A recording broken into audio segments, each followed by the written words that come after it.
This is the Waupaca Area School District Board of Education meeting. Start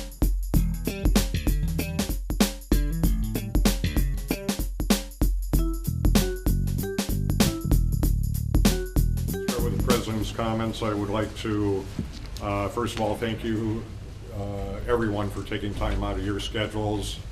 Very much appreciate your coming to tonight's meeting and your interest in the school district of Waupaca. I would also like to extend my congratulations to the electorates for the Board of Education. For the two of you that are continuing, I look forward to working with you, and I don't know if Mr. Polovitsky is here. He's on the soccer field, okay. I understand they had to sweep that today in order to get playable with the snow, but certainly appreciate his willingness to come forward. With that, I will ask Ms. Hare to please lead us in the pledge. I pledge allegiance to the flag of the United States of America and to the republic for which it stands, one nation, under God, indivisible, with liberty and justice for all. Thank you. With that, I'll call the meeting to order. Roll call. Let the record reflect that all members of the board are present. We'll move on to item 4 of the agenda, which would be approval of the agenda. Second. Motion to approve by Mr. Hackett, second by Sandy. Any discussion, corrections? All in favor? Aye. Opposed? Thank you. We'll move on to the public comment portion of the agenda. The agendas for the regular monthly board meetings for the school district of Waupaca include a time for public comment. The public comment period is normally scheduled for, as item number 5 on the agenda, immediately following the approval of the agenda. While public comment has historically been scheduled for an estimated 10 minutes, that is for scheduling purposes only. It has been the board's policy to make up to 30 minutes available.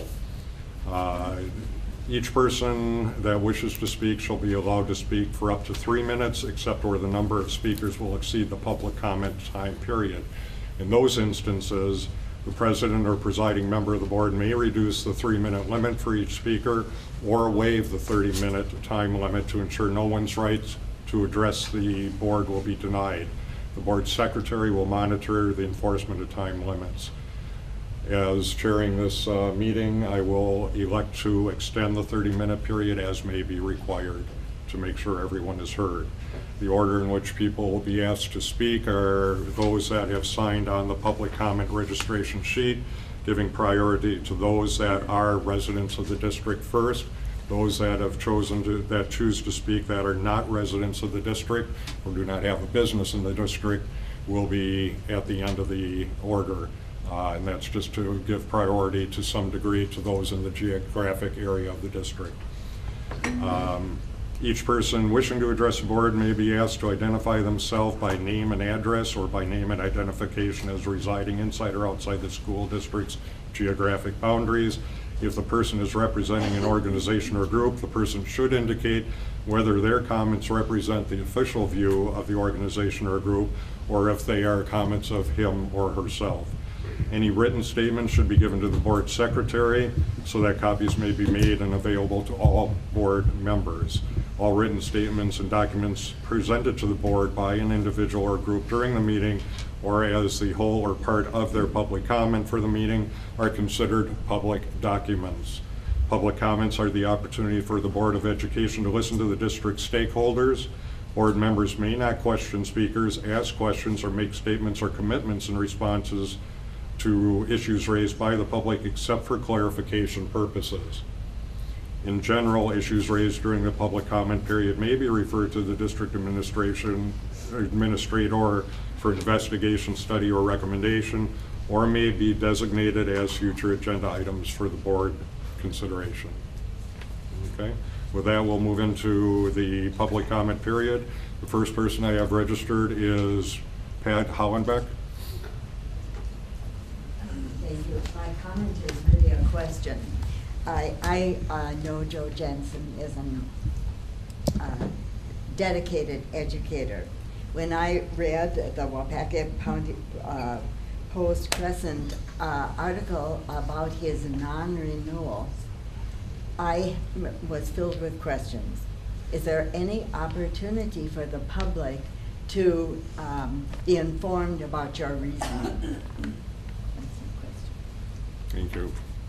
As I mentioned, we can't necessarily respond to public comment, but we can certainly, if you reach out via email about process and procedure, we can explain that more. Okay. Next person on the list is Nancy Miller. Yes, Miller. And I am a resident of the district. My son has graduated from this school. And I do have a printed comment. I'd be glad to leave it if necessary. Joe Jansen is a brilliant teacher by now. You have all received numerous emails from current and former students, colleagues, and parents reinforcing that fact.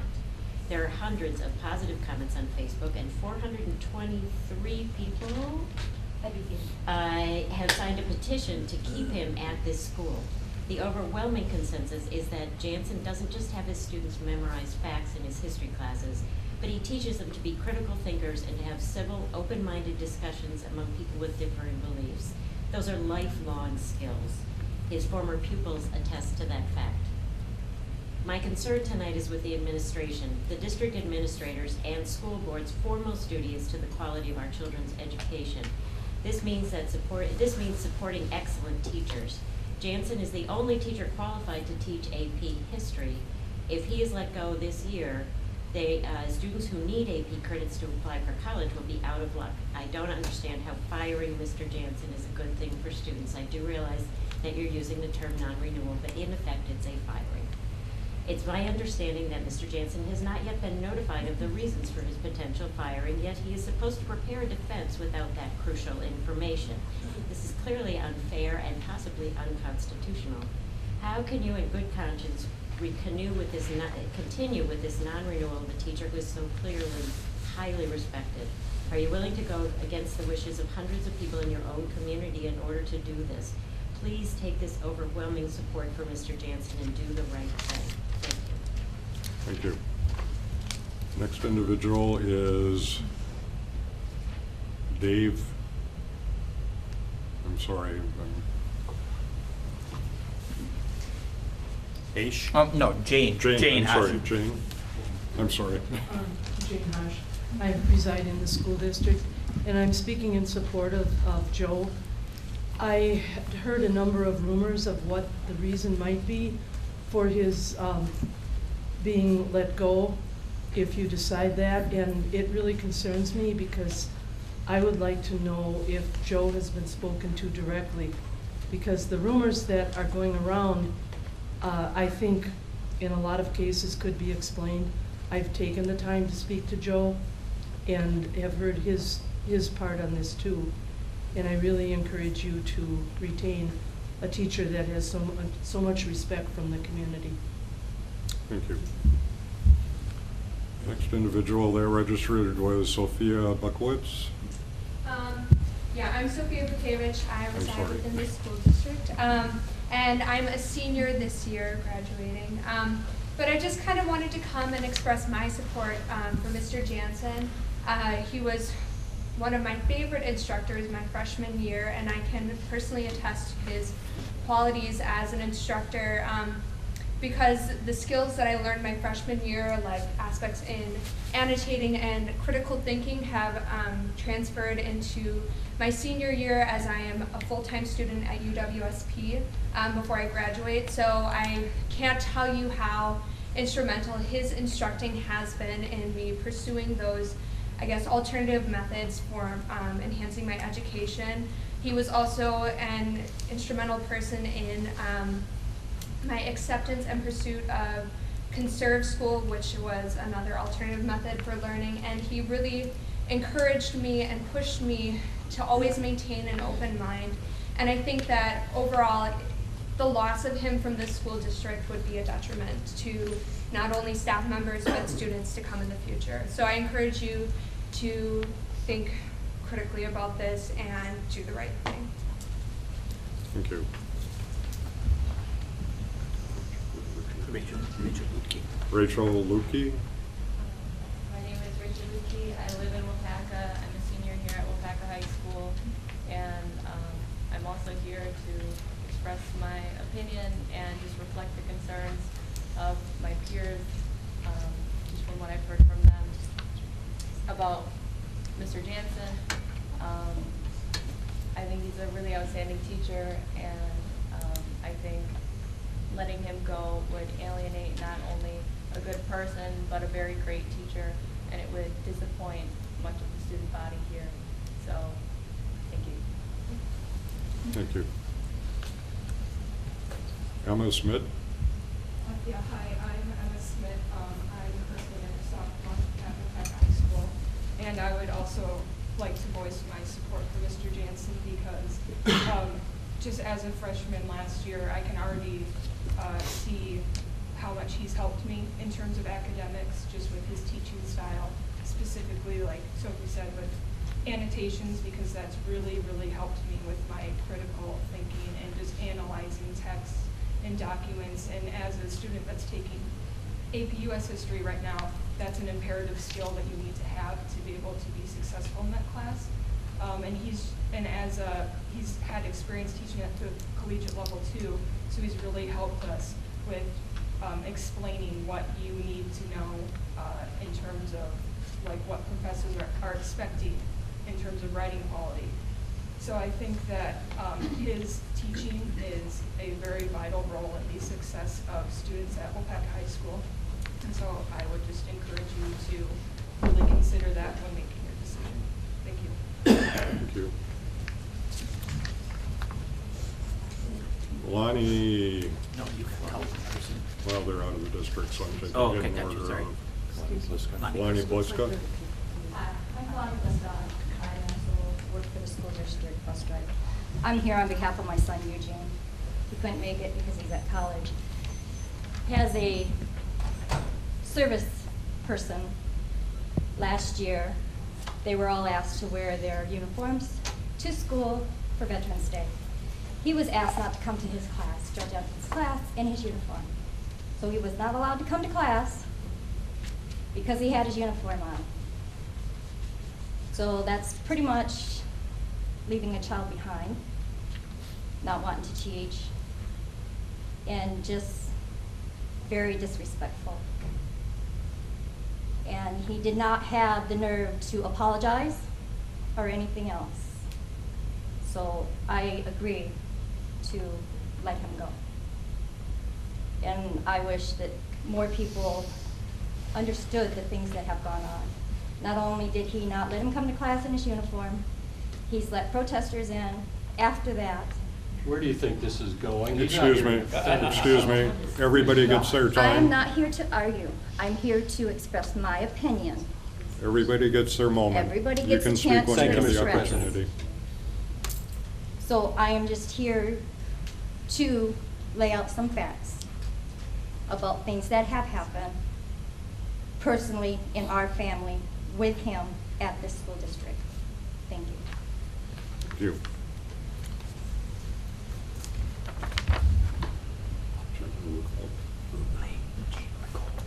Jane Legault. Yes, I'm Jane Legault, and I'm in the school district here. And I have the honor to work with Joe Jansen in Waupaca. I think that the school district was very fortunate to have Joe come to this school district to teach. As a parent, my son, who graduated several years ago, all of his friends would say that Joe Jansen was the person that they would credit with helping them prepare for college life, that he helped them to determine what was necessary, how to complete work so that it would be accepted in the college environment. And I also know that the support that Joe Jansen gives does not stop at the door of this building, that he continues to give support, recommendations, and help to his former students. And I would recommend that you take heart in listening to the people that are in this room and have written to you and the opinions of those who have given their opinions that it would be a detriment to this school to take Joe Jansen off of the teacher status. Thank you. I don't know if she's here, but Ann Berger-Linden? Yes. My apologies, I've got new contacts in today, so Pat's helping me out a little My bit. name is Ann Berger-Linden. I have already written to each and every one of the school board members in support of Joe, and I wanted to thank especially Mr. Johnson and Mr. Martin for replying to me. Nobody else bothered to do that. So you already know how I feel about Mr. Jansen. I want to amplify my concern to how this action or proposed action of non-renewal might be perceived by the rest of the staff and students. I think it may cast a pall over the morale and productivity and enthusiasm of our dedicated teachers. I also think you might lose some teachers, and I think it may impact your ability to recruit excellent teachers in the future, which is not good for our community at all. Thank you. Thank you. Sandy Tessman? Hi, I'm Sandy Teston. I am the mother of 4 Waupaca students who have all finished college. I also work with Rotary Youth Exchange students, and I am not here to represent Rotary, but I am here in my role as the Rotary Youth Exchange officer who has worked with about 20 students who have attended Waupaca High School. For 2 of my own children, Joe Jansen was one of 2 or 3 teachers that really influenced their thought patterns, their critical thinking, the way they approached things as they went through college. One of my sons wrote an essay about why this teacher, who he actually didn't like very much for most of high school because he was always pushing him, was one of the most people that he admired most in the world. So I think I just want to put forth that, again, Joe works with kids in the classroom, but he's also been very supportive of all the students that I have worked with that have taken classes from him. And even some of the students who have not taken classes from him, he's reached out to these exchange kids to help them as they try to adapt to our culture. He's gone above and beyond in many, many ways. Thank you. Next I have Carol Elvery.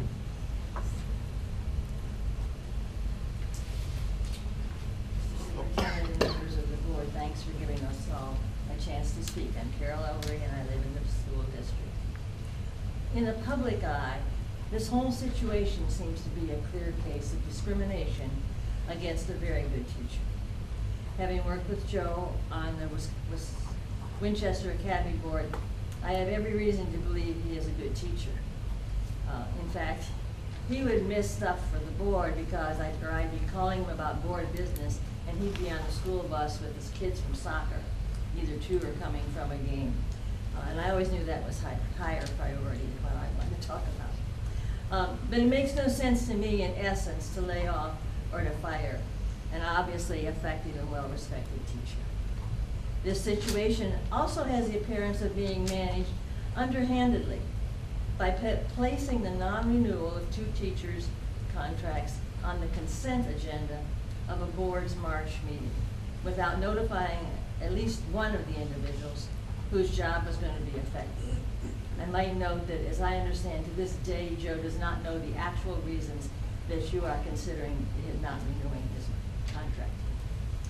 And as news of this situation spreads to potential teacher recruits, they may question whether this would be the kind of school district in which they would feel comfortable teaching. So in the long run, both our students, our schools, and our community will be the poorer for it, should you choose to fire him. Thank you. Thomas Miller. Thank you, Mr. President. First, before I read my comments, I want to thank the students. And I appreciate this young lady's comments, although I don't think anyway, there are many views of that situation. And the testimonials that you've read on Facebook don't corroborate anything that has been said. The school board is here to hold the legacy of this institution in this school district. And student success is at the core of that. And to that end, one wonders why Joe Jansen is not the poster child of this school district rather than up for firing by this school district. And yet here we are today watching a political firing as the administrator and a principal, neither of whom has spent time observing Jansen's classroom. Never. One wonders if the emails, phone calls, Facebook student testimonials, increased media scrutiny, and a public petition with well over 400 signatures have still not convinced this board to turn to a different path than firing, then Waupaca has a communication problem. School board members would be advised to seek the counsel of the Chamber of Commerce board members, our community bankers, our insurance agents, other businesses on Main and Fulton Streets, and definitely call our Waupaca realtors who sell their houses in mostly on the reputation of a school district and its teachers and student success. Lastly, I believe board member Chambeau is soon to retire. Congrats on that. I hope your last act on this board reinforces the school's prime directive, student success, and you vote to continue Mr. Jansen's tenure in this school district. And to President Johnson, your board should rehire Jansen straight up. Unanimous consent, no strings attached. He deserves nothing less, and frankly, the students, their parents, and the greater community deserve nothing less. And a public vote on any firing of any teacher should be public in this school district forevermore. Thank you. Thank you. Barbara Leitke. Hello. I've been always really proud and happy to work with the school board and be part of the school district. My son started kindergarten with Mrs. Klismet at Westwood, and they attended for 12 years each, going through Waupaca Learning Center, Waupaca Middle School, and finally Waupaca High School. And while both my sons were very different personalities and different types of adolescents, there were always teachers and classes to keep both of them engaged. My son Pierce now has his MBA, and my son John, who spoke to you a few weeks ago on behalf of Mr. Jansen, is an international English teacher. I was proud to work with the school board years ago when we went out and we spoke to the community in favor of the referendum that built this building. And it was exciting to be part of last year's 3-day brainstorming sessions that focused on changing the needs for students. We can already see positive changes that resulted from that focus group. But during those sessions, I remember hearing a few people talking about getting rid of teachers who were trying to teach their own views. It makes me think that those opinions might be the reasons why Mr. Jansen's job is in jeopardy.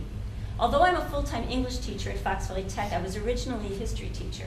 And I know that his classes present post-colonial views of history, which is what students who are taking AP classes would learn if they were at the UW system in the world history classes. It's the view of history not from the perspective not of the conquering populations, but of the enslaved people, the conquered indigenous people, and the poor.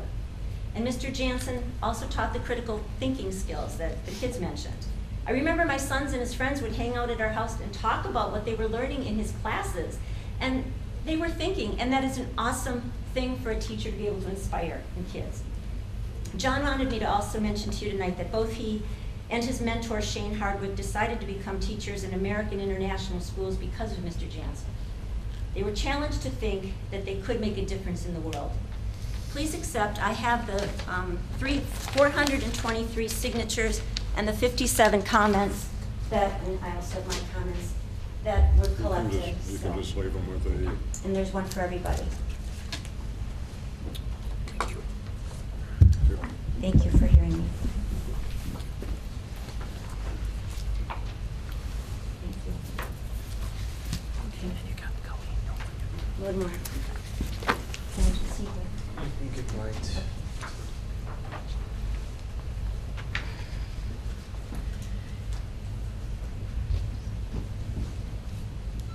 Thank you. We'll circle back because we do still have some time in our allotted slot here. We have two that indicated they are not school district residents that wanted to speak. I would ask you to identify your connection to the district and your desire to speak when you identify yourselves. The first is Colleen Larson. Retired Waupaca school teacher and parent of a 2008 graduate. I can only say that I'm proud of the accomplishments that she has made because of her education in Waupaca, and Joe Jansen being critical to that education. And I'm also proud to have been a member of this faculty. However, today's action, if you vote to non-renew Joe, I feel that is not something that I could feel proud of in having, looking back at the history of Waupaca's education. I think her education was complete and prepared her to be an English instructor. I think she sent a letter to each of you in 3 different districts and 3 different states, and well prepared. And in part, that was because of Joe. Thank you. And Jim Larson? I really have nothing to add. That's been said, but thank you. Okay, thank you. Those are all the individuals that registered to make comment during the public comment period. Are there any others that did not register that wish to address the board? Yes, sir. My name is Tim Cole. I've taught in the Waupaca High School for over 25 years. I've known Joe as a teacher for most of those years. As an English teacher, I never questioned his passion. He was a passionate teacher for writing, one of the better writing teachers in our district, I always felt. With that passion, it can be our worst enemy, I think, and Joe was definitely blinded by his passion at times. He was very independent, and he was proud to be that. But I think that brought life to our school system, and I have nothing but respect for the way that he taught in his classroom. Thank you. Any others that wish to address the board during the public comments? Okay, thank you very much, everyone. I appreciate your participation in the meeting this evening. We'll move on to item 6 of the agenda, approval of the minutes. Is it for last regular board meeting or board? We'll start with the March 13, 2018 regular board meeting. So moved for approval. Second. Motion to approve and second. Is there any discussion? Corrections? All in favor? Aye. Opposed? Thank you. April 3, 2018 special board meeting. So moved for approval. Second. Motion for approval and second. Any discussion? Corrections? Or comments? You're with us? Okay. All in favor? Aye. Opposed? Thank you.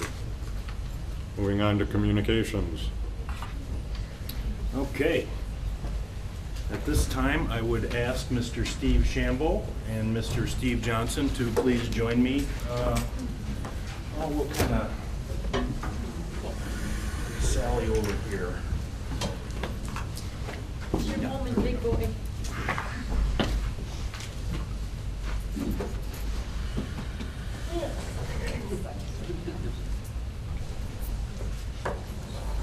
So this is one of the highlights, certainly, of every board meeting and every district administrator, the opportunity to celebrate the public service of one's own. And tonight we're here to celebrate Mr. Steve Shambo. So I'm going to read from the plaque that we're going to present to you here momentarily. Simply says, Community Service Recognition Award presented to Stephen Shambo in recognition of the significant and profound contributions to the district, for advancing the education of all its students, and for helping us to create a stronger community. With deep, heartfelt thanks and gratitude, the School District of Waupaca. Thank you. Thank you.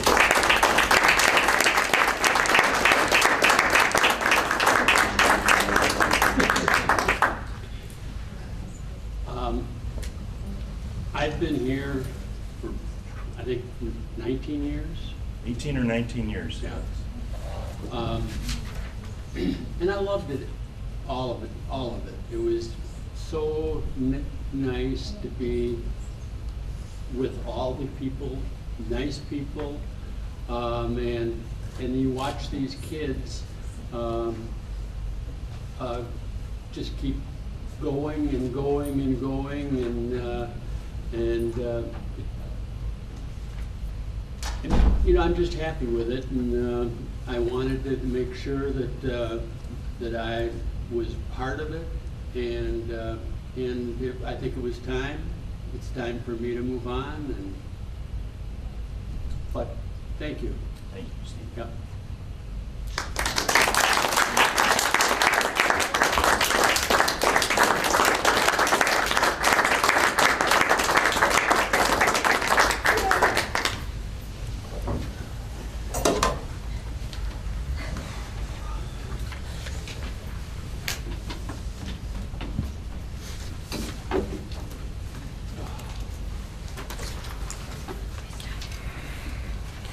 Rest assured, Mr. Shambo, that your dedication to the school district has left its mark, and we are all very appreciative of that. Next, we move on to the district administrator's report. In March, the administration was informed that 2 Waupaca High School students, Sophia Bukevich, did I get that correct? You got it correct. I was paying attention earlier. And Kathy Zemaripa will be awarded Herb Cole scholarships. In addition to joining the prestigious Cole Scholarship alumni group, each will receive $10,000.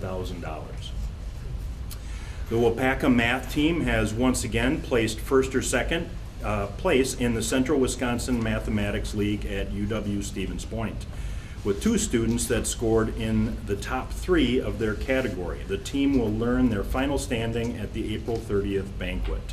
Congratulations once again to the Waupaca math team. Congratulations also to all the prom participants over the weekend, as well as to all the staff members who helped make this another safe, successful, and memorable event. A special congratulations to Dale Felt, who has provided a safe environment not only for the 127 prom goers this past weekend, but also for the past 32 years.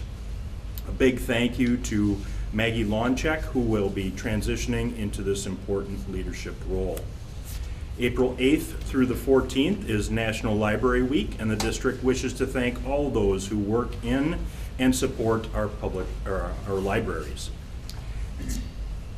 The 8th grade Destination Imagination team, named the Possum 4, will be advancing to the global competition after earning 2nd place in the Wisconsin State Affiliate Tournament on March 24th.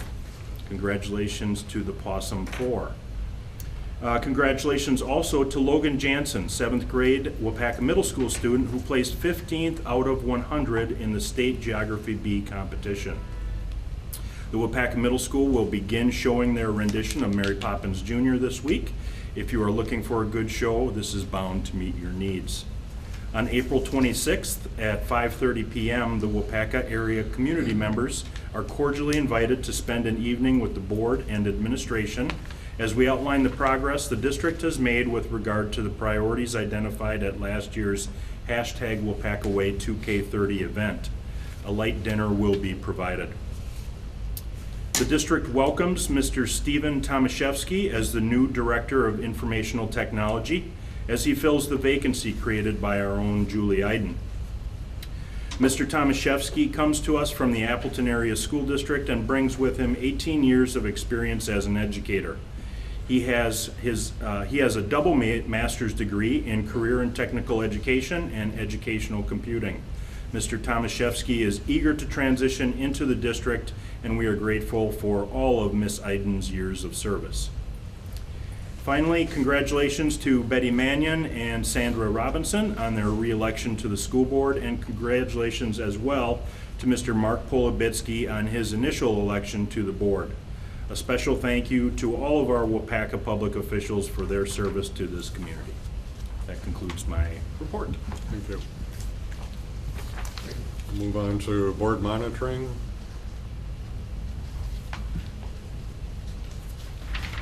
Hashtag Waupaca Way 2K30 update.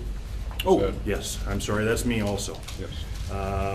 Let's see here, let me find It was at your place.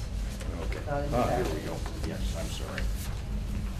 So, all of the board members, do we have this, is it also linked? It is, no, This not one yet. right here. Okay.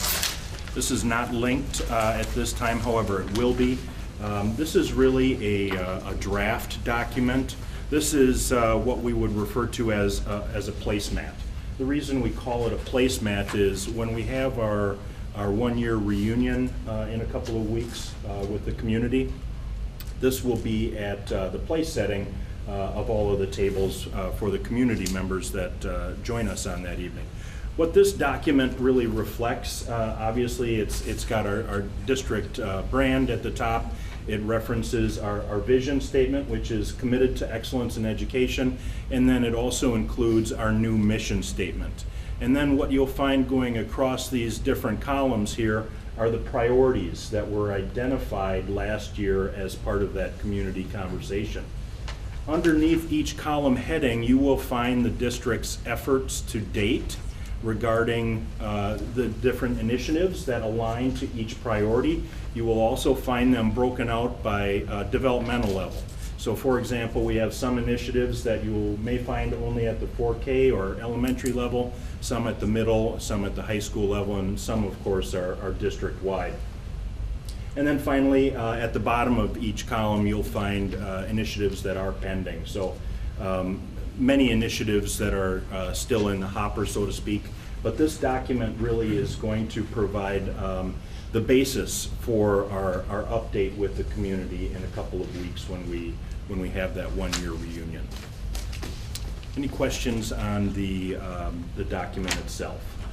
I don't have a question on the document, but I just wondering, have we as a district invited everybody who attended the previous to come? We did. Do we have any idea how many people are coming? Do we getting any response to that? We are receiving responses. They're coming in a little more slowly than what we'd like right now. However, we'll have another big push coming up this week, and then you'll see the banners around the community again the following, well, probably near the end of next week. Can you just remind me, how many did we have at the initial? About 100. About 100, okay. But we're inviting everybody who was invited, even if they didn't attend the original? Correct. Yeah, okay. And you didn't have to attend last year's conversation In order to come to this one. Yeah, to and this. the only reason I say that is because somebody asked me about it, and they were invited originally but didn't make that one, and they wondered if they could still, and I said sure, as far as I'm concerned, if they're interested, come, you know. Absolutely. Bring them as your date. Yeah, that's right, it's my date. Any other questions about the document? It is a living document, so we are constantly adding to it and updating it. I'm happy to report that the update that I'll provide for the community will not just be me standing there with a microphone. Ms. Iden and her crew are working on a professionally constructed and produced video that will kind of begin the events for the evening, and that will become a resource then that we will attach to our website and will really be a positive promotional piece, not only for the district but for the community. Thank you. I think as everybody reviews this, it just drives home how much we've done in a very short period of time with regard to the vision that was aided through that process. With that, we'll move on to the school board. Any meetings attended that anyone wishes to report on? Move on to school. I didn't attend the meeting. I did have a school visit. Okay. I visited the Waupaca Middle School to talk to Carl since he was such a short-timer. And while I was there, I talked to at least 12 staff members, and we talked about how they felt about the new scheduling. It was very interesting, and lots of good information. Well, as long as Steve started with middle school, I went there too. Your name was mentioned in the office this morning, though. I don't know, they said, did Steve Hackett come over today? Or, I don't know, they were calling you about something. Well, I bought some books. Oh, yeah, you bought some books. Your books are in. I'll go over there tomorrow and pick them up.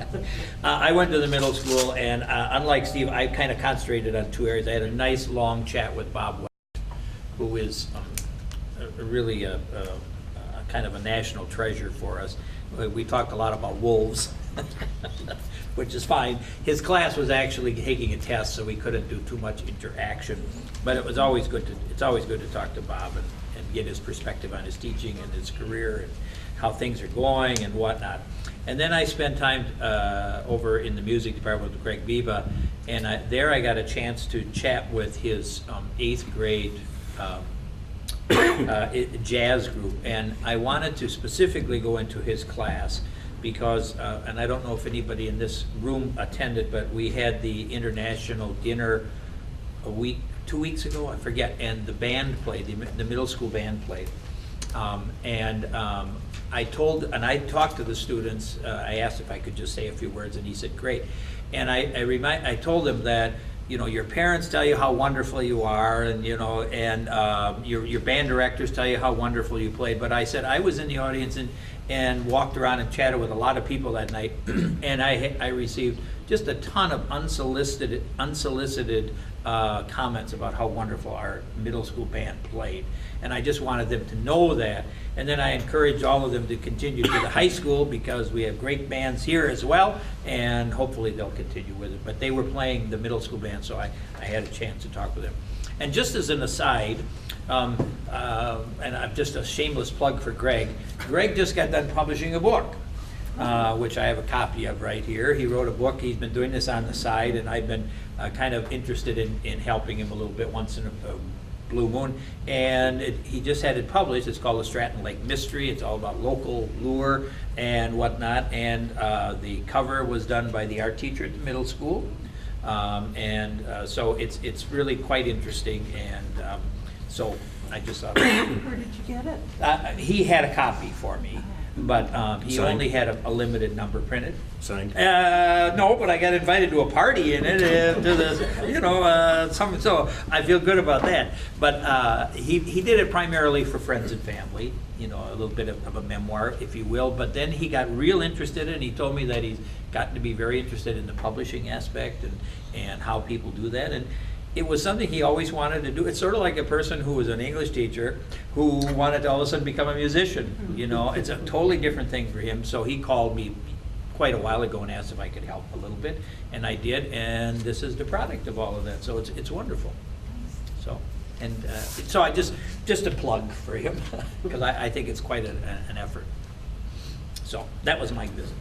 You offered me a copy and I said I'd pay for it, so that we could get up to the New York Times. Yeah. Well, I noticed he's got a bar on the back of it, you know, where you can. I'm sorry. It's okay.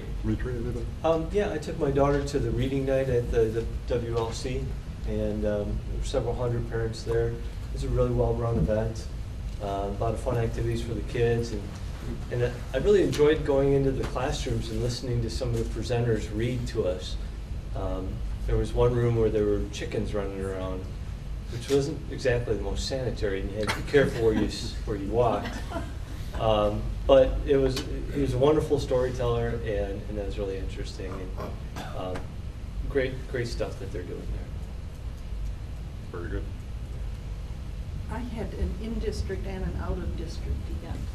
The in-district event was attending a writing celebration at Chain School, first graders in Mrs. Pauling's and Mr. Krasinski's class, and Mrs. Pauling had a long-term sub, Carrie Andrus, who was also one of the teachers, and the students were wonderful presenters. They offered us apple juice and cookies and shared books that they had written and illustrated. And some of the illustrations were hand illustrations. Some of them were photos they had taken with the iPads that they have to work with. And it was really a fun day. They were all very enthusiastic, and the room was packed with family members. And so each of these children probably repeated their books numerous times, but they were always nice about it. And they had author pages that told you a little bit about the students. One student aspired to be a chef, a boy. Another, a young girl, said that her talent was kindness, and that was the focus of her book. And in her book, she also had a part that said, and the next pages you'll have a surprise. And then it was filled with photos. And I learned about poison dart frogs and spiders and all sorts of things. And one girl had a very lengthy book, highly illustrated, about a day in the life of a student. And it was very detailed. There's a wide range of levels as to where the kids were in terms of their writing abilities, but they all seemed enthusiastic about their topics and very engaged with the whole morning. It was lovely and great fun. And then they went to lunch.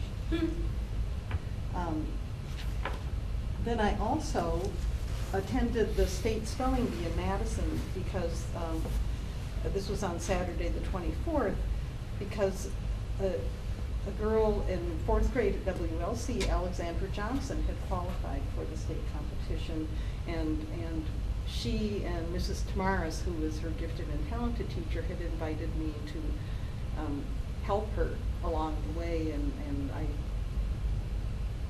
I did what she asked me essentially, which was to read words and help her study for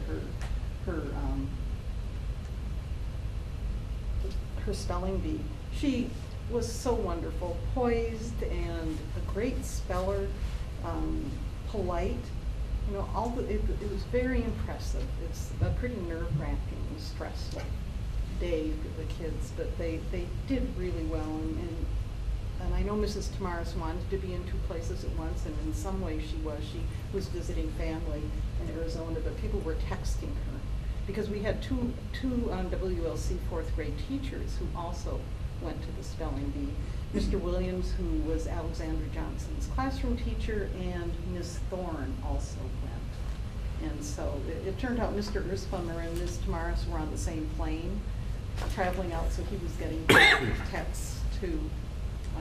And there were, you may have seen a number of businesses had billboards cheering Alexandra on the day of the spelling bee. It was wonderful. Had a great day. I would ask you not to be overly modest when you said you helped her along the way. What kind of time commitment did you make? Well, I know the answer, so I'd like you to. I'm calling you out on it. We had regular meetings. We sat down. Our first initial meeting was to plan a schedule, and Alexandra told me that things go better when you have a plan, and so she had developed one, and it was great. I mean, I did provide some additional resources, and I did my homework to make sure I could pronounce words from Arabic or Greek, and it was wonderful. I told Mary Jo Tamaris it was wonderful to be invited to do that, and just a great pleasure to work with Alexandra. Got to meet her parents, a set of grandparents, and she's a great kid. How awesome. It was wonderful.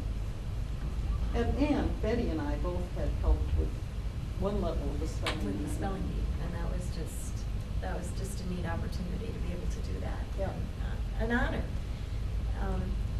You know, when I come away from those things, I'm not as much impressed, although I am, with their ability to spell words, but more in their ability to handle themselves in a way that's respectful, but also when they misspell a word, your heart breaks for them, but to be able to handle that, like a little mini adult, when you know their heart is breaking and they want to cry, and just to watch them fight back the tears and whatever, you know, while it's sad, it's a great learning experience for them and how to gracefully handle, you know, disappointments. So I was most impressed with that from the spelling bee. I walked away from that, and I don't know how many children we had that competed, like 60, and maybe it came down to 4, didn't it? 2 and 2 alternates. So to watch 56 young people handle disappointment was really something. So I commend all of them for that. And the fact that they made it that far is incredible. So it's a real honor to be asked to do that. anybody ever has an opportunity, go. Plus, I learned how to spell words. And pronounce them. Well, I went to the Learning Center. I had to go to the west wing of the Learning Center today. Now, it was starting to go on recess and special time. It's like 9:30. So I didn't get to go to all the classrooms, but I started in gym, and Mrs. Felt was there, so I was able to watch her gym class, and all the third graders were playing tetherball and having fun, and excited to maybe be able to go outside for gym one of these days, but we'll see about that in May. Then I went into Mrs. Ellie's room, and she had just finished giving the forward exam to her students. So they were pretty fried. I said, oh, well, that's a good thing. Now you won't have to do it again until tomorrow. And she said, well, no, that would be at 10:30. So they had a little break, and then they were going to start it again. But they were so excited because they were going to go practice for a play that they're putting on tomorrow morning. So they invited me back at 8:30 tomorrow morning to watch their play. So I'm kind of excited about that. They had made their scenery and costumes and whatever. Then I went into Mrs. Welchman's room, and she was in the middle of math, which was geometry. And I truly came out of there and thought, it's a really good thing I'm not on that show, Are You Smarter than a Third Grader?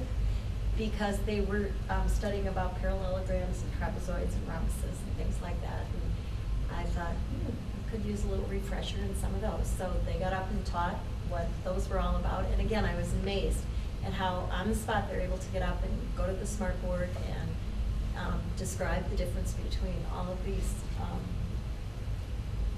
rectangles or squares or rhombuses, or they were all parallelograms actually. So it was quite a little, and I think Mrs. Walshman was pleased that her children were able to teach someone what they were learning. Then I went into Mrs. Parent's class, and that was very timely because they were studying science. Well, actually it was break time, and she was reading them a book while they ate their snacks, which they just loved. Sarah and Tom. But then they proceeded to tell me about their science work that they're doing right now, and they're building bridges. They're studying about suspension bridges and all the way the types of bridges that are built and how they support themselves and whatever. And it was very timely because I had just been in San Francisco yesterday, and I had some pictures on my phone because I asked if they had studied that, and they hadn't. So it ended up that it was an interactive class with the red bridge pictures that I had, and we talked about Alcatraz, and several of the children had been there, and so they invited me back tomorrow because tomorrow is when they actually build their bridges, and they build them out of paper, and they have to be able to support 2 pennies. So she was just doing a wonderful project with these kids, and they were so excited about bridges. And I thought, I never learned about bridges in grade school, how fun it was. And I just walked away and thought, some of the wonderful ways that our teachers teach, and bringing in firsthand hands-on activities, it's just wonderful. So anyway, it was great. Had a little chat with the secretaries in the office, which is always fun. So it was a great visit. Thank you. I've spent the majority of my time in the high school this month, and had the opportunity to have a number of exchanges with students here. Always interesting to get their perspective on things.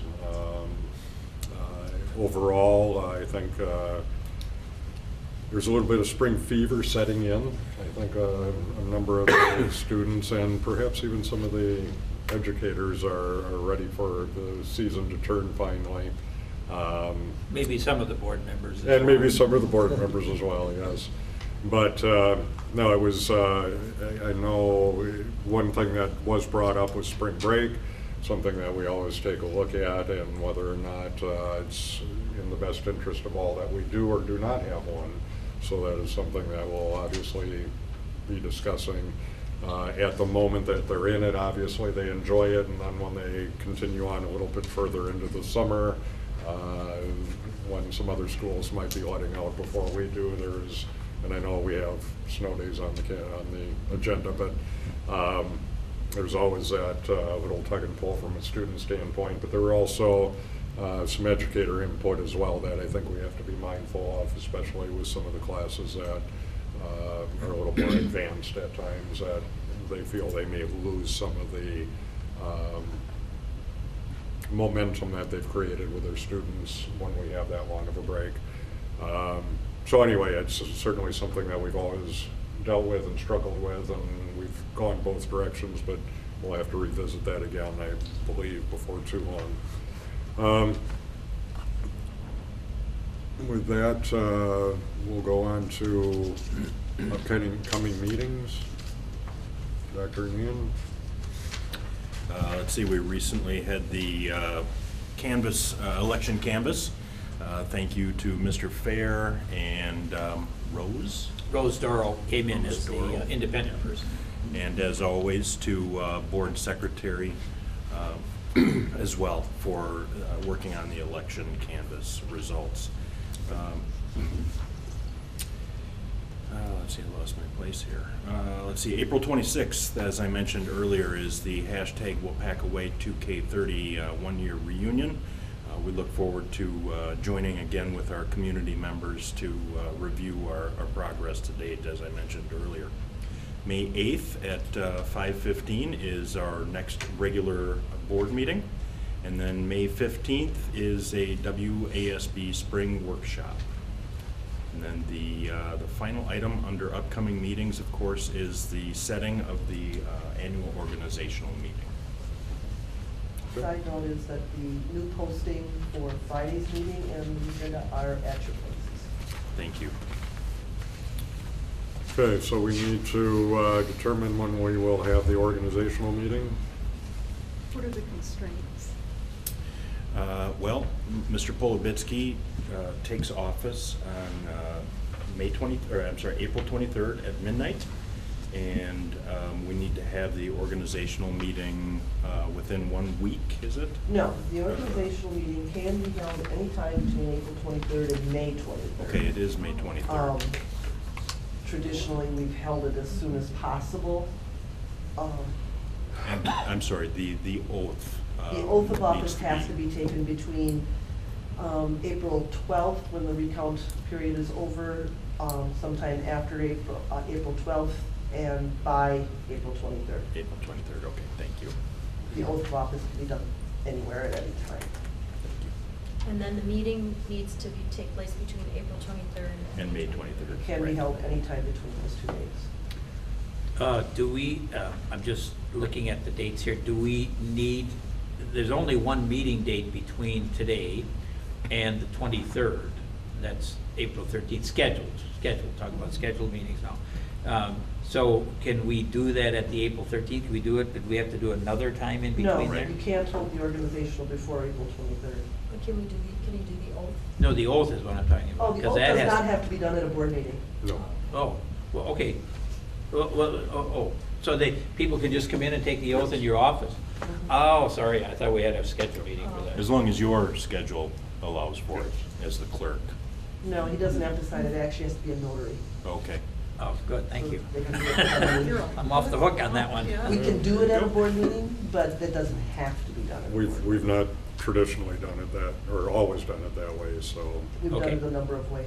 Don't we Okay. have to redo it? But the organizational meeting is where we elect the officers. Right. and Yeah, stuff yeah, like yeah, that I understand. I just wondered about, killing two birds with one stone, so to speak, but.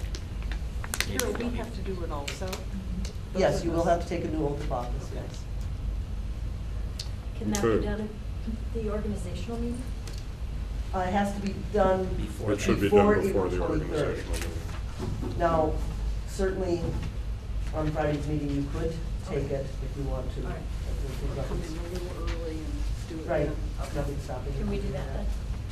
We'll do that. Okay, looking for a date for the organizational meeting. April 23 to May 23, we would have we could do it before a board meeting, which our next regular board meeting would be May 8. We have also done it early in the morning, 7 in the morning, to accommodate people's schedules. In fact, that's been more frequent, I think, than not. I'm open to any suggestions. If you don't want to make any suggestions, maybe you end up with what I might pick. Just time-wise, are you thinking of trying to get something in the month of April yet? Right. You don't care? It doesn't matter. Okay, I'm only looking at, because I'm going to be gone, I know, for a week in the middle here, and time-wise. In April or? In April. And I'm I'm going to be gone from the 5th, from the 18th to the 25th, which won't affect anything on here. But if we schedule something in there, then I'll be gone. But it's, you know, it's reorganizational. It may not be Well, necessary. as organizational, if you're not there, we can assign you to whatever we want, and Whatever you want. You can't argue with that. That's right. Kind of like that. What do you do? 18th to the 18th to the 25th. How about you, Sandy? I'm gone the 18th and 19th and 20th, and then I go the 27th through until early May. Through when? Early May.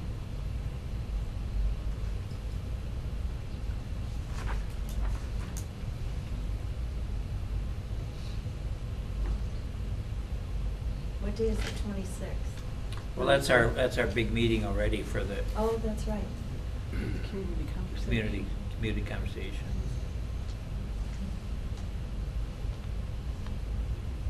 Could do a Want to do 4:30. that morning? I'm available the 26th for anything. I mean, Sandy, would you then available that day? April 26th? she's saying maybe in the morning on the 26th. That's what Betty said. Or I don't care when that day. Yeah, I'm free. Are I'm you back. all free? Oh, no. Well, Pat, or Mark has to be there, right? It's either before that Do meeting it or at 7 morning. a.m. You'll be. I am not available Thursday, the 26th. I have to be in Green Bay. Okay. Are you going to be here for the community conversation? What time is that? That's the 5 to 8? Yeah, I'll be back by Oh, in then. the evening, okay. So, and I'm sorry, the Thursday, the 26th is something that Well, I it could, can knock it out of. it could be if we aren't too tired of each other, you do the 27th, the next day, I or you're won't gone. be, Okay, sorry. But the I was thinking of 7:30 the next day. No, I'm sorry. You're gone, okay, okay. How about that afternoon, or right before the meeting that night? For the, Community. on the what time is the 26th. community meeting? I could do that 5:30? before the community meeting. How So about 5:30-ish? Fine with me. Have it at 4:30? 5:30. It's just. I mean, 4:30, 4:30. 4:30? Yep. And then we just April would meet in here and 26th. then go out there, kind of. 4:30 on the 26th? The Mark reorganizational, can do it. it'll only take a few minutes. Usually it's only 15. And before we, as long as we're talking about, it, do you want suggestions on committees? You can certainly offer those, yes. Absolutely. Yeah, I didn't know if you were gonna want to do it then or. Well, it was gonna depend if you were gonna be at the meeting or not. Yeah, I'll be there. Okay. For those in the media, just to let you know that if you thought setting that meeting took a while, just wait until we get to the snow days. It's still on the agenda here, so. Okay. Before we move on from events, I just wanted clarification on the April 13th special board meeting. It says that that'll be in closed session. I was just wondering if any of the two individuals that are going to get evidentiary hearings have either of them requested that their hearing be conducted in open session?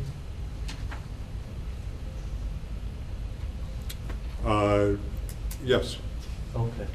And may I just put point of clarification, because I've had this pointed out to me, it's a private conference, not a hearing. That's correct. Oh, this isn't the evidentiary hearing? No, it's a No, private conference. Okay. That would typically be followed by an evidentiary? No, hearing? there is no such thing any longer. In the Oh. new rules and regs, that used to be the process prior to Act 10, where you would have, as Mr. Basie said, you'd have virtually an evidentiary hearing where people are sworn in and testimony and all of that sort of thing. That's no longer the procedure. Now the procedure is basically the request made by the party, in this case, the people who received a non-renewal notice, to meet with the board in a format that's much more informal, and then you basically talk back and forth, and they can bring representation, as mentioned, but it's not a hearing where people need to be sworn in and all of that sort of thing. It's a much more informal process. But now that doesn't necessarily answer your question about open or closed hearing, or open or closed. That's a question you asked, and I don't know the answer. It is to a that. private conference. Private conference. By virtue of it being a private conference, it would be closed. Okay. Okay. Committee meetings. Personnel committee? Yes, I can report on that. The Personnel Committee met on March 22nd here in the community room. And there were 4 things on the agenda. The first thing we discussed about was support staff post-employment benefits. And so Mr. Hayek had reviewed some information for us regarding support staff post-employment benefits. And so he brought that to our attention. And at that point, we had no recommendation, but we did ask Mr. Hayek to continue to gather more information for us and bring it back to this committee. The second thing we talked about was the alternative compensation plan. And Dr. Meehan reviewed the draft for a new compensation model for staff. And he brought our committee up to date on the meetings and how he had had meetings with several of the staff in different buildings and how that had taken place. And the board expressed their approval of what had taken place and working toward the implementation of it. But we asked him to maybe sharpen his pencil a little more so that our concern is that it's fair and equitable for all people at all levels of our teaching, new teachers and old teachers. So they're going to report back to us on that. The third thing we talked about was the Consumer Price Index, and that has recently come out at 2.13%. And so we asked for a little more information on that as to how that would play out in an entire country across the board, and how it would affect other employee groups. So there'll be more reporting back to us on that.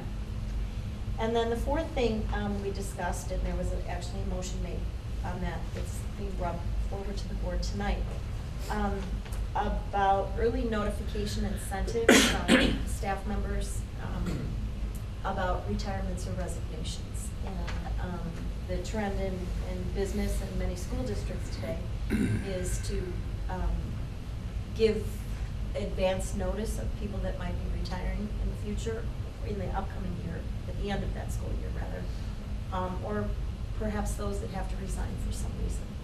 And the thought behind it is when schools have enough warning, they can start to recruit very qualified personnel to fill those positions. And with the decrease in number of students that are going into education university system in Wisconsin, it has presented itself as a very competitive field now. And so a school district is at an advantage if they have notice of resignations and retirements up to 9 months in advance, 12 months in advance. So we are bringing forth tonight a recommendation from the committee. And the recommendation is we move approval of the creation of a tiered incentive for the timely notification of intent to retire and or resign, as outlined and presented. If we receive notice by October 31st, there's a $1,000 incentive to the employee. And if we receive notice by January 31st, there's a $500 incentive. But the 3 stipulations are that the person that's retiring or resigning must be eligible for and retiring under the WRS system. They have to give timely notice, and third, they can't be subject to discipline unless waived by the district. So those are the 3 ramifications or stipulations. And so we are bringing that recommendation to the board tonight for board approval. Okay, Personnel Committee recommendation to the board does not require a second. With that, I will call for any conversation, discussion, or questions with regard to the recommendation. I only have one concern. I know it says provide timely notice, but it doesn't say in there, well, maybe it goes without saying, if a person of age and has been a vested member and then is ill, okay, becomes ill and has to retire from teaching, because of that, but one of our older staff members or, experienced staff members, are they able then to capture any of this? My response to that, Pat, would be as indicated in number 3, where it says not currently be subject to discipline unless waived by the district. So the unless waived by would Right. cover that? The Okay, board has that's- the authority to waive Right. its own language or. Right, and I think we all know there are some staff members who have some issues, illness, that are doing fine, but if something were to flare up and they're close, but their illness kind of prevented them from some of this. Certainly. Yeah, okay. So I think any constraints on that would be considered discriminatory. Okay, as long as it's covered by the unless waived by is great, and I think it's fine. Other discussion or questions? Okay. This would become policy in essence, therefore would we need a roll call on this? Okay. All in favor? Aye. Opposed? Okay. Okay, next item. Administrator. Excuse me, Betty, are you finished with your report?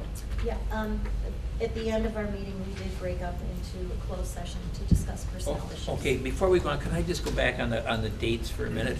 And this is for Carl. Carl, are we gonna have a date coming in with the bus situation? Yeah, actually, I was just discussing. Okay, with because Carol it wasn't on here, and we just talked about being gone, and I'm trying to get a read up. I was hoping in the 24th, 25th area by April to have something, but I'm not sure that works in everybody's schedule unless we move into the first week in May. That's 24th and 5th would be ideal. You're out though on the 25th, Well, is that? I hope to be home, I'm here for the 26th for certain, and I hope to be back on the 25th within a reasonable amount of time. If it was like in the evening? Correct. Or late afternoon? I was thinking- I could maybe make the 25th, but there wasn't anything on here yet, so that's why I'm just trying to. Would you envision that going to Student Services Committee for recommendation to the board, or bringing it to the entire board? Could go either way. Either way would be okay. So it could go to Student Services and then forward on to the board after that? But it still would be the time issue would be still in that same time frame that you're Correct, looking? because the recommendation to the Board of Education would be May 8th from that committee, or Okay. from the entire board. Gotcha. Either way. Okay, well, okay. If you're looking at the 25th, and I'm also, I know Carol just sent out a notice, we're having another meeting, early May. Instructional is coming in there too. I tried to get one scheduled to instructional, yes. Yeah. When is that? I haven't gotten all the responses on the doodle poll yet. Can this be tagged on to that after? The board could have a committee of the whole. And do both of those? And do both if they so desire. Okay, why don't you outline the steps that you would envision first for us, and then we will see how we incorporate that. Certainly. Without having seen the amount of data that you have, it's hard for me to make a specific recommendation. Right. Certainly the board wants to have the opportunity to take a good look at the materials that have come in from the request for proposals. So before we determine specifically when it'll be or how it'll be best done, I'd like to have the opportunity for you to visit with either Student Services Chair or myself to have some general input on how we facilitate the dissemination of information. Okay. Well, and that's gonna be a little bit of a concern. Well, we're gonna be, when's our organization? 26th. 26th. Yeah, that's why, I So- know, maybe a committee of the whole might be Yep. appropriate. Just so you know, I can meet soon. Okay. Yeah. Okay, very good. We'll get back to you on that and. Yeah, I didn't mean to what make a materials we strong, need to- but I'm just looking at all these dates and trying to Right. figure, okay. Okay. Very good. Moving on, Administrator, Policy Code 663. Yes, I would ask Mr. Hayek to address this item. I was looking over Series 600 fiscal management, and I thought it was imperative for us to have a cash handling policies right under the fiscal management aspect of our district policies. I vetted this, and we do have one under student activity accounts, but have one that's robust and under the 600 series seemed to be the most logical methodology to use. So then I vetted it with the WASB, the insurance company M3, as well as Eileen Brownlee, an attorney out of southwestern Wisconsin. They looked it over and they believed, yes, this would be a good thing to do. This is a cash handling policy to keep the district and the employees and staff protected as well. And so it just lays out the guidelines for how everybody should handle cash within the district. And I think it's just makes common sense, actually. Carl, what is there's another policy though related to? There is a student activity policy 375 currently, but it really speaks to more of the advisors, and it speaks to that kind of methodology with student activity accounts. And I thought an overall cash policy was a long time coming in. It would be important. I would agree. I think it gives good guidance to protect all of our employees, as well as the district. I would move approval of the staff cash handling policy code 663 as presented. A Second. motion to approve, is there a second? Second. Motion and second, any further discussion? All in favor? Aye. Opposed? Thank you. 2016-17 audit report. I just pushed the wrong button. Okay. Do you want the cover memo, Carl, or do you? Sure, the cover memo. Okay. I assume we're talking about this. Yeah, we're talking about this packet that's been sent to everyone. Right. And so, because everybody really wants me to go through it in complete detail, I won't. What I'm going to do is instead is I'm going to pass out, I'm kind of going to take this a little different way. I'm going to take this, Wayne Dyer and Dow Leadership usually say that have a mind that's open to everything and attached to nothing. So one of the things I thought when I prepared this whole document is like everything in this document, this audit report, that, do you want one of these? I think, Great. so everything in here has really been already presented to the board at the October 10th board meeting 2017, albeit in a totally different format. And I believe actually, as you can see, my cover page is much better as the Starbucks Comic Cafe on it. So and it's a little more easy to read. But one of the things in the audit report is they go through all of our accounts. Kerber, Rose, and Associates school districts throughout the state of Wisconsin are required by law annually to have an audit team go through all your books. And they spend about a week and a half, or they spend a few days in June, a preliminary audit, and they look through all our books, and then they come back in July for about a week, and they go through our books. And we're highly organized. Carol is in charge of the audit team, and we have everything laid out for them because they give us what pages upon pages. They take up the room and they go through 2,000 accounts, all their accounts, backwards and forwards, and sometimes they focus on specific things more than others, depending on the DPI regulations or kind of the focus that they see is coming. So one of the things we know with our audit, this is, last year I indicated that this was the best audit we ever had. Well, this year I'll say this audit was even better. And one of the things in the audit that makes overall our district's financial practices and procedures are sound. We have a solid fund balance. We don't short-term borrow. One of the things that's led to that is 7 years of insurance reductions or stability. So that gives us our expenses and revenue is always come in line. We don't tax to the maximum. And what does that do to give us a great bond rating? Well, it gives us a great bond rating. Consequently, we have the highest bond rating we can have based upon our fund balance. We went through that when we refinanced our debt with Carol Worth. We've done that twice. It saved the district approximately $1 million. in taxation. So what affects that bond rating? Why we have the highest bond rating consequently we can have?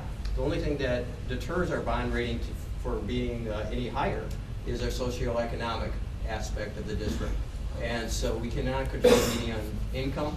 We can't control what businesses, what's our potential for businesses in the future. So that's the only thing that kind of brings that, brings our bond rating not to be the absolute best probably in the state of Wisconsin for a school district because of that. If we were placed in a different location, we had the best bond rating there would be. So that's part of the aspect of this audit. So all the data that you had on November 10th is the same data you have now. Now I'm not going to go through it through detail. If you want to meet with me individually, fine, or at the auditors individually without me, that's fine as well. So you can communicate with me that way to get more detail. But I wanted to go into a little bit what I started today, when I started have a mind that's open to everything and attached to nothing. So one of the things I want to talk about is OPEB. A few years back, about 10 years ago, and I'm just going to give you history, and it's not even a political, there's no political connotations involved in history, but I just kind of lay it out how it went. About 10 years ago, districts were required to have 2 audits, basically. Every 2 years, you're supposed to have an OPEB audit as well as your normal audit every year. The OPEB audit is basically an actuarial study. An actuarial study is an abstract which doesn't affect your bond rating, and the audit itself is your real rating. So when they do our bond rating, they don't take your post-employment benefits and analyze where those are because that's an actuarial. They take your real data. Well, how did the OPEB study come about? Well, realistically, it came about 10 years ago when the post office was basically self-sufficient, but they were kind of, they're looking at it and they said, well, what if the post office went defunct? What if the post office went out of business? How much would they have to pay to all the employees going in the future?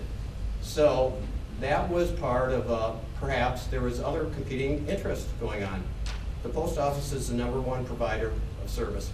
Their biggest competitors is UPS, FedEx, and Speedy.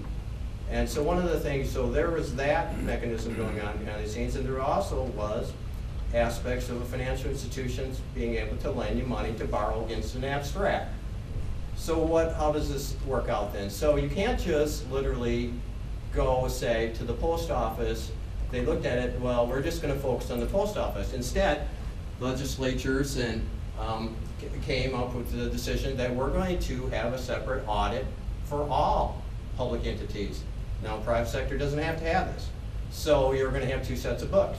One that's an actuarial, and one that's your actual audit. There was contingent and there was arguments to have those inclusive in one audit.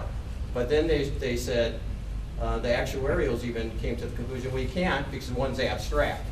So how does that get determined? So every 2 years, you have to pay another audit firm to do your books every 2 years. So how does that work out? So they take a snapshot. So they take a snapshot of your entire payroll. So let's say our payroll is $16 million this year.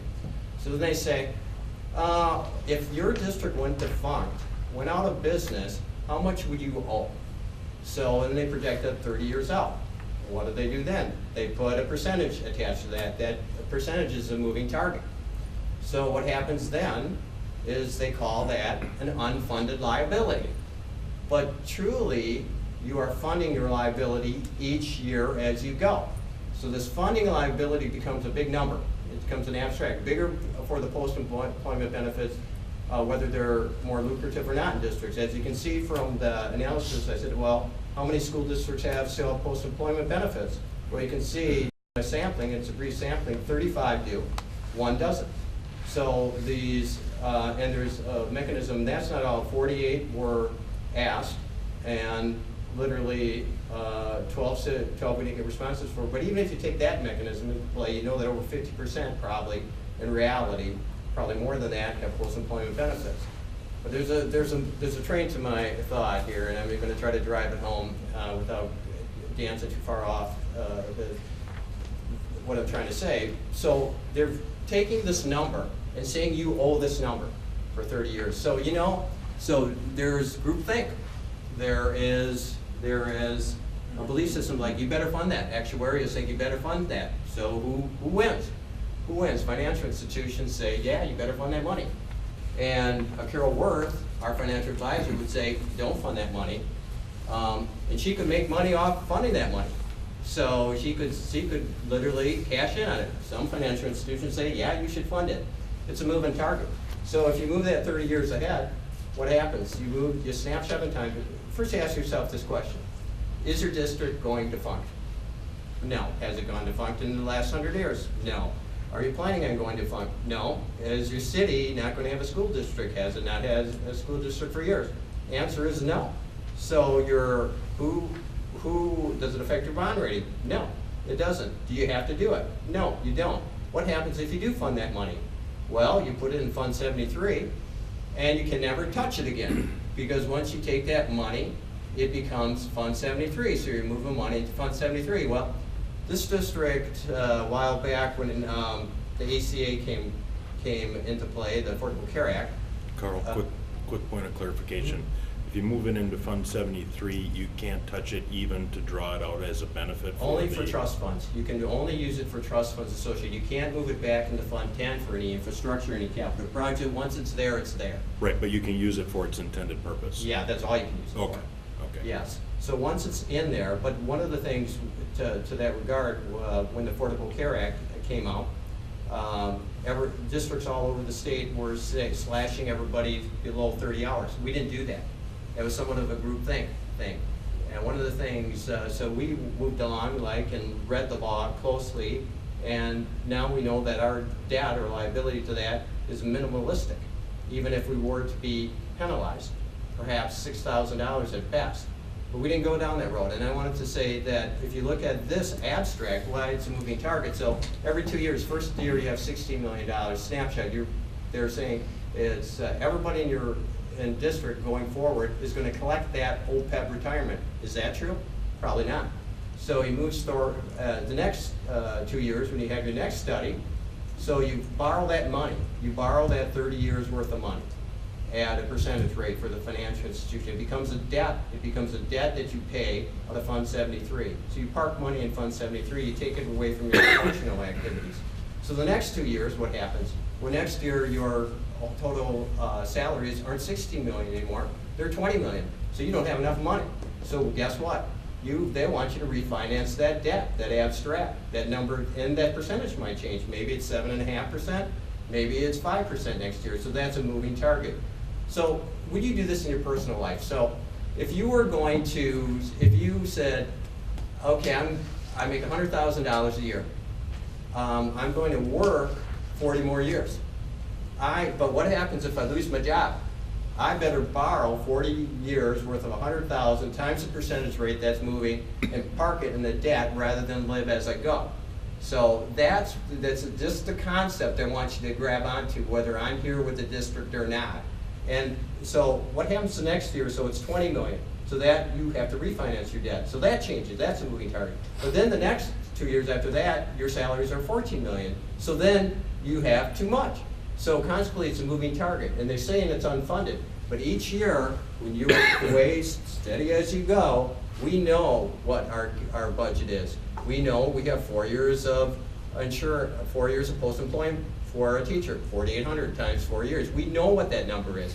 Even with Act 10 in this district, when we had a bubble of a majority of teachers retiring, this district was in good financial health.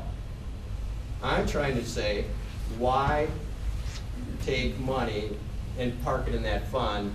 Our financial advisor would not tell us to do. There's a lot of school districts that do it. DPI does it. Some of them recommend it. But one of the things you can see, our debt on page 32 isn't even that hard. I think it's page 32 in this document. But you are covered for the district going forward, and funding a moving target, to me, fiscally doesn't make good, sound management.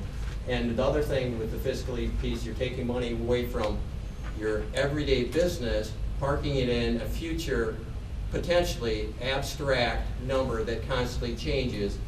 And that's what I wanted to talk a little bit about OPEB today, and that's why I put that together. So one of the things, and I thought this was crazy because I am a little crazy, so I thought, Yes, it's 2018, right? It's 2018. In 1492, Columbus discovered America, right? They say it was the West Indies because his boat went the wrong way and he thought it was America. So that's 526 years ago. So 526 years ago, what did we believe? We believed the world was flat. So everybody thought the world was flat, so everybody was afraid that they'd go off the deep end.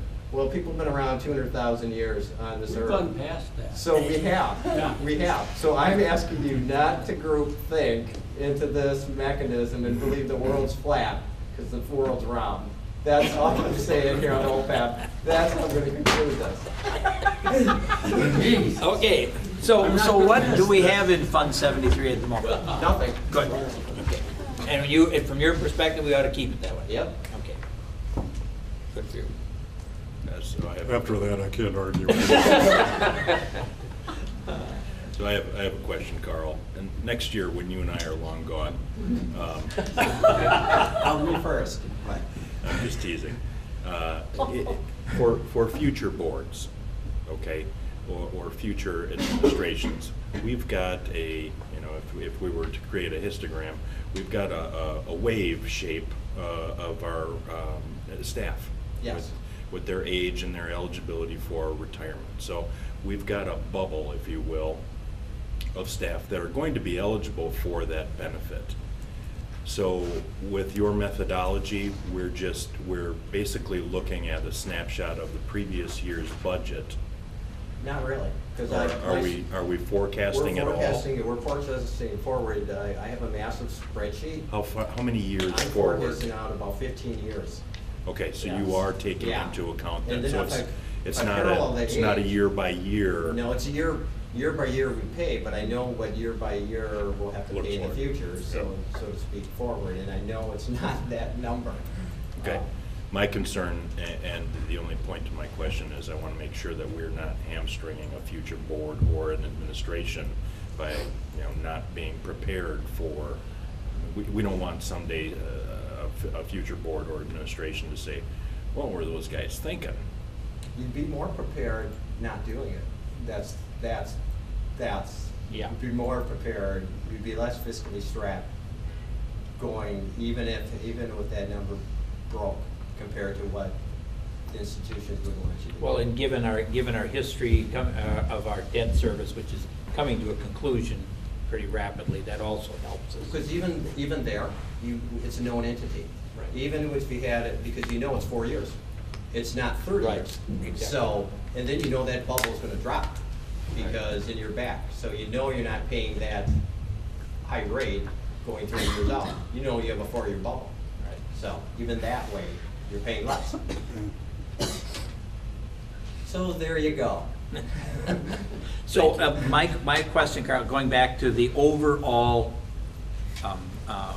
accounting and from Kerber Rose here, and believe it or not, I looked through and read through all this, and the only thing I did find is exactly what you addressed, and that was about the accounts here at the school that they recommended, that that you look into, talking about the cash flow. Oh, I wanted to address one thing in the board letter. I'm sorry, Okay. I forget. So we had a, I would say a 3-day instance, or close to that, where we have enough collateral in this district at different banks. We have the highest level we can get at Farmers, it's about $3 million. Oh, yeah. And then we have collateral at other banks, we have up to the $250,000. But then the local government investment pool, where we have the majority of our funds, that's where that's unlimited. And what we do is we know that's the highest interest, and all our money is direct deposited from DPI, goes directly into Farmers. What we have been doing is pulling it and putting it into local government investment pool, but we write our checks out of Farmers, the majority of our bills, so we need that money there. There was about a 3-day window, or what it was in transit. Our money was in transit, and so they said, well, we didn't have full collateral for X day, and we're like, That was the 600,000, I think. yeah, we argued with 672 or them. something. We argued with them, but we lost because we said it was in Yeah. transit to the local government investment pool, and they said, It was that and the fact that we write out the checks, so we have to have the money to cover those checks, but we can't guarantee when people cash those checks. Yeah. Right. So then the money is Yeah. still sitting in the bank. Yeah, rather I saw than that being in there. cashed. So that was, part of When you that. cut checks June 30th. Yeah, right. So we had Right. checks in transit, so that's, so it looked to them, of course, that's how they look at it, black and white, that it was, there was, so we decided that what we're doing, actually, our idea is now we are working on, just so that doesn't happen, we believe, well, no banks are gonna fold in Waupaca, they haven't, we know Right. that, Yeah. but we also, we're wiring all our money to the local government investment pool and pulling it backwards the other way, so that would never occur again, so. Good. Well, so you're happy with the auditor's report, in general? I mean, Okay. auditors are always out to look for something. Yeah, and I know that, and I went through this, believe it or not, and they are kind of picky. The one thing I would suggest that Kerber Rose do is put a summary page in there that would speak in the normal language that we could all kind of get for the general. That would be a good thing for them, but They tried to do that in They the letter to us. they tried, but it was still pretty convoluted, I thought. But anyway, I thought it was good. Well, I mean, the audit was good, and kudos for you and your team. Very positive. Okay, anything else? Any other questions? Move on to the CISA 5 contract. So just a quick overview. We contract with Cooperative Educational Service Agency number 5, or CISA 5, for services that we would probably otherwise not pay the entire freight for. For example, special education teachers of the visually impaired. We don't have a clientele or a student population here that's large enough to support a full-time equivalency. So we purchase a portion of time from CISA 5 to support students with those services. You can see the other services that are contracted for the upcoming school year. And the net change from last year's CISA 5 bill to this coming year's is a reduction of $24,391.25. And we achieved that by reducing the number of slots that we purchase over at the alternative school in Waupaca, Fremont, and also eliminating some other services that we're currently able to provide in-house now. So we're looking for a motion to accept the 18-19 contract as outlined. So moved. There's a motion, is there a second? Second. Motion and second, any discussion? All in favor? Aye. Opposed? Thank you very much. And then the final item is snow day makeup, calendar adjustment. So this year we had no school due to weather-related conditions on February 19th and 20th, and then again on April 3rd and April 4th. And of note is how close we are with the number of instructional minutes at the middle school level. So middle school is not considered in isolation from the secondary, but because of the way the bell systems are structured, the amount of time that's allocated for recess and for lunch, all of those are subtracted from the calculations for the instructional time and those time requirements. And so consequently, the middle school level is where we become the tightest. We were short roughly maybe a little bit more than half a day this year, and we still have some school year left to go. So for that reason, in consultation with the building principals, we're recommending that we make up half of the snow days. The other objective that this achieves is we have a number of support staff personnel around the district that would otherwise lose opportunity for income with those snow days. So this gives them the opportunity to at least be made partially whole due to the loss thus far. So the recommendation from the administration is that we will end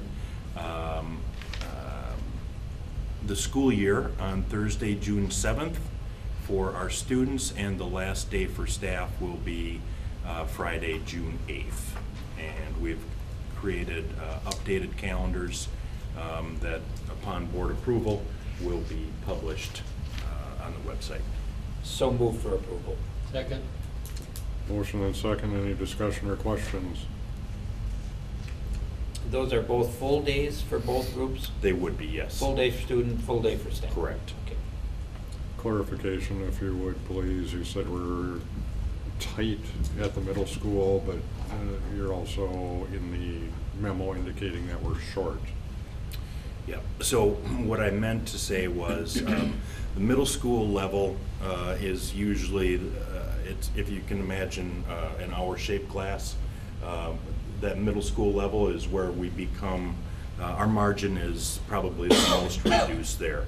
As a result of the 4 days of inclement weather this year, we were short about a half a day of instruction. So that's why So we are indeed short, not just we are short. short, yes. Okay. Just wanted to We make must make up at least 1 day, but we still have some school year yet to go, and I would hate to have to bring this item back to the board. You're not gonna close for another day. Could be other reasons for closure. Let's not go there. All right, there is a motion and a second. Yeah. Any other questions or discussion? I'm just asking what the graduation was. Oh, that's the second? Yeah, it's the Sunday before that week. June 2nd, I believe, Third? or 3rd, yeah. Oh. You're the third. Sunday. It is late. If we have It's to, like- if we only need to make up a half a day, why don't we make up one? Just saying. A motion and a second. I know. If you want others to ponder that, we'll see what happens with the vote, because there's a motion and a second. Okay. All in favor? Aye. Opposed? Me. Always the popular one. Well, Yeah, I just, at the end of the year, Okay, thank you very much. That brings us to the consent agenda. I would move approval of the consent agenda. Motion to approve the consent agenda. Is there a second? Second?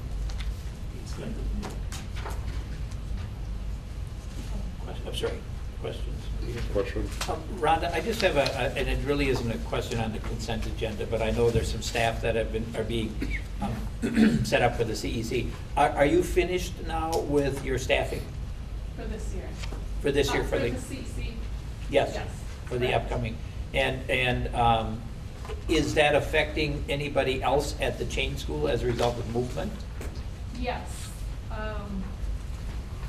Mrs. Risso went to the CEC, which opened in second grade, and then I had a request from another teacher to move to her spot, which opened up another spot, which is posted right now. It's a Okay. kindergarten posted.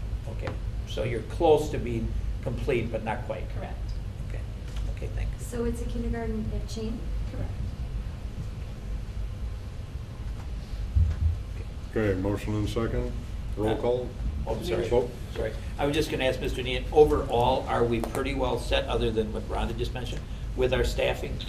That, like at the elementary and middle school, anything that you know of that's I still vacant? believe, yeah, I believe we still may have a couple of vacancies out there.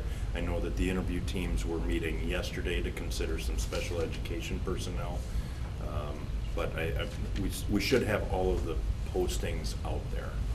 Okay. Administratively, we're all set too now? Yes, administratively, we are all set, and I will say that, you know, my hat's off to the cabinet members this year who, along with the leadership from the Chain Exploration Center, have managed to open a charter school without increasing FTE in the district. So right now, we're projected to be pretty much even in terms of net differential. We're actually down only a .25 FTE. I would like to So- suggest that you provide us with a recap, because that's not technically under the consent agenda. You certainly. Thank you. Mhm. Anything else with regard to the consent agenda? Because there's a motion on the floor with regard to the consent agenda. Roll call? Dimitri Martin? Aye. Betty Mannion? Yes. Sandy Robinson? Yes. Stephen Shambo? Yes. Pete Hackett? Aye. Pat Fair? Aye. Stephen Johnson? Yes. Okay, we will get that update at another time. Motion to adjourn. Motion to adjourn, is there a second? Second. All in favor? Thank you very much, everyone, appreciate your time.